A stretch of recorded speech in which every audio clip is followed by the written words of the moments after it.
السلام علیکم۔ میں امید کرتا ہوں کہ آپ سب لوگ خوش ہوں گے، خیر وافیت سے ہوں گے۔ چند سوالات ہیں جن کا جواب اس ویڈیو میں دیا جائے گا، اور ان جوابات کا جاننا ہم سب کے لیے اس لیے بھی ضروری ہے کہ کبھی یہ سوال ہمارے ذہن میں بھی آ سکتا ہے، کبھی یہ صورت ہماری زندگی میں بھی آ سکتی ہے، تو ہمیں اس کا جواب پتہ ہونا چاہیے۔ تو چلیے بڑھتے ہیں سوالات اور ان کے جوابات کی طرف۔ سوال ہے کہ کیا کسی نجومی سے آنے والے وقت اور اپنی زندگی کے بارے میں پوچھنا کیسا ہے؟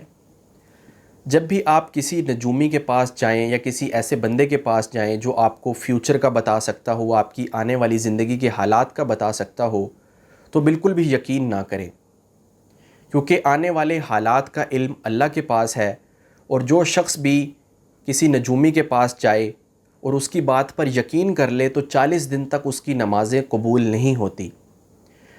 اور ان جیسے لوگوں کو تو اپنی زندگی کے حالات کا پتہ نہیں ہوتا، مستقبل کے حالات کا، کہ ہمارے ساتھ اگلے لمحے میں کیا ہوگا، یہ کیا کسی دوسرے کو بتائیں گے۔ اس لیے اس جیسے کام سے اجتناب کرنا بہت ضروری ہے، اور یہ ایک قسم کا شرک بھی ہے، کیونکہ اللہ تعالیٰ ہی ہیں جو غیب کا علم رکھتے ہیں، اللہ کو ہی پتہ ہے کہ کیا ہوگا آنے والے وقت میں، اس لیے ایسے افراد سے دور رہیں۔ سوال ہے کہ کیا کام کرنے والی باجی کو صدقہ اور زکوٰۃ دے سکتے ہیں؟ اگر کام کرنے والی عورت مستحق ہے اور اس کے حالات تنگ ہیں، غریب ہے، مسکین ہے، تو آپ اس کو صدقہ اور زکوٰۃ دے سکتے ہیں، لیکن آپ اس صدقے اور زکوٰۃ کو تنخواہ کے طور پہ نہیں دے سکتے۔ جو وہ کام کرتی ہے اس کی جو تنخواہ بنتی ہے وہ پیسے الگ دینے ہوں گے آپ کو، اور صدقہ اور زکوٰۃ جو آپ اپنی طرف سے دینا چاہیں وہ آپ الگ دیں گے۔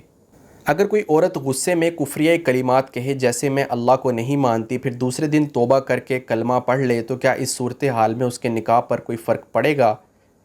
توبہ کرنا اور کلمہ پڑھنا تو ضروری ہے ہی، اور نکاح پر بھی فرق پڑے گا۔ نکاح جو ہوگا وہ اس کا باطل ہو جائے گا، اس کی تجدید کرنی ہوگی، یعنی نئے سرے سے نکاح کرنا ہوگا، اور وہ اس طرح ہوگا کہ 2 مرد گواہ یا 1 مرد یا 2 عورتیں یہ گواہ کے طور پر پیش کریں۔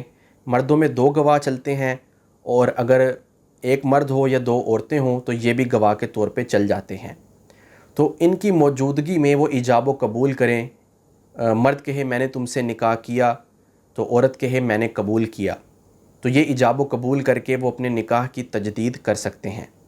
اور کفریہ کلمات سے انسان کو بچنا چاہیے، ایسے الفاظ کبھی نہیں کہنے چاہیے جس سے انسان ایمان سے خارج ہو جائے۔